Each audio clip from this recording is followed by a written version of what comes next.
Kraken will stretch your imagination until it snaps back, stranger. Beneath the tentacles lurks a sly manifesto about belief. Premise and tone London hides a Leviathan secret. Miéville opens with a stolen giant squid preserved in formaldehyde. Curator Billy Harrow searches for answers through cults and crime syndicates. The tone veers between noir comedy and cosmic dread. Every chapter flips expectations without warning. The language crackles with inventive swearing and zoological wonder. Beneath the chaos pulses an earnest love letter to museums. That contrast keeps pages and scenes breathless. Street preachers scream about cephalopod eschatology near the British Museum. Graffiti of swirling suckers spreads like rumour on brick walls.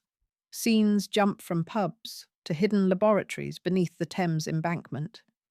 Miéville tightens dread with academic footnotes masquerading as jokes. The narrator sometimes breaks the fourth wall, taunting your skepticism. Sound design in the audiobook underscores the slimy ambience. Every sensation feels damp, briny, and slightly electrically charged. By chapter 5, you smell salt, even in dry rooms. Music references bubble up, from punk chants to nautical folk ballads. The soundtrack inside your mind grows as sprawling as the cult network. Ambient descriptions engage taste and touch, not just sight. Characters and voice outcasts take center stage. Billy is delightful because he feels painfully average among eldritch zealots. Police investigator Collingswood snarks her way through impossible reports. The sea priest, tattooed with prophecies, steals every monologue. Miéville grants each cultist a slang, a smell, a twisted dream. Dialogue jumps like graffiti, mixing Cockney, academic Latin, and supernatural jargon. That linguistic kaleidoscope grounds the weirdness in human rhythms.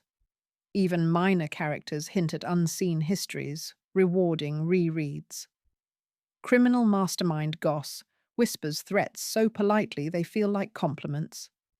His partner Subby smiles with childhood innocence while harvesting souls. The pair rival comic book villains, yet remain horrifyingly plausible. Billy's co-worker, Dane, weighs every word like a conservationist measuring specimens. Such restraint contrasts with the loud prophets wandering Waterloo Station. These prophets debate whether calamari qualifies as holy relic. No character exists solely to move plot.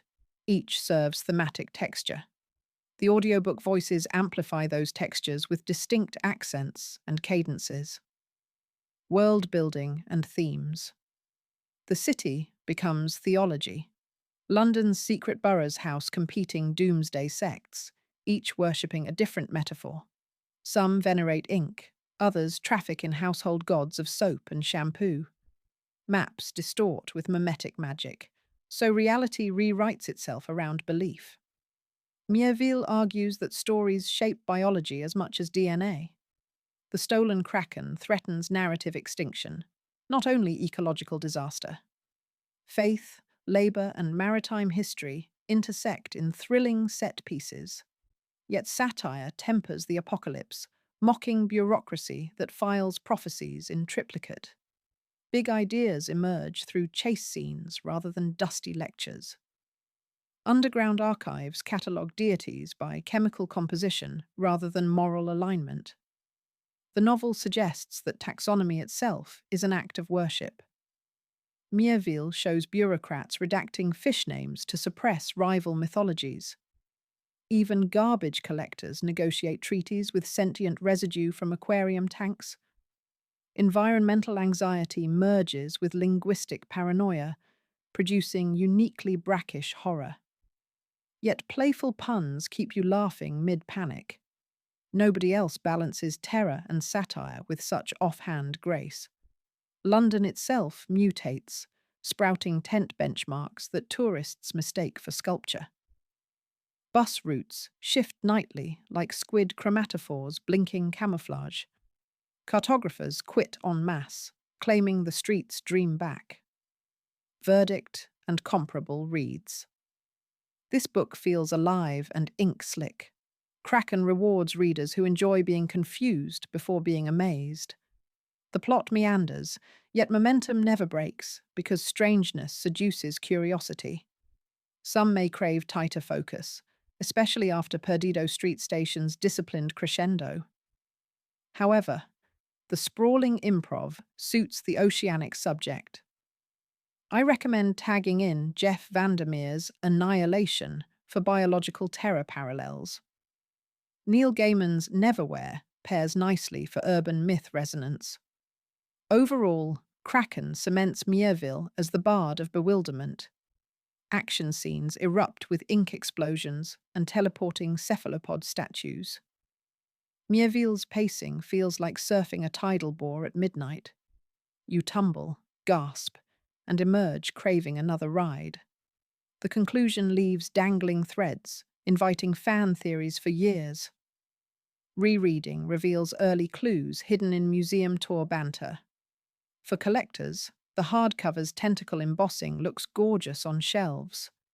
Paperbacks include an interview where Miéville discusses Marxism and mollusks. Both editions feature helpful glossaries of cult acronyms.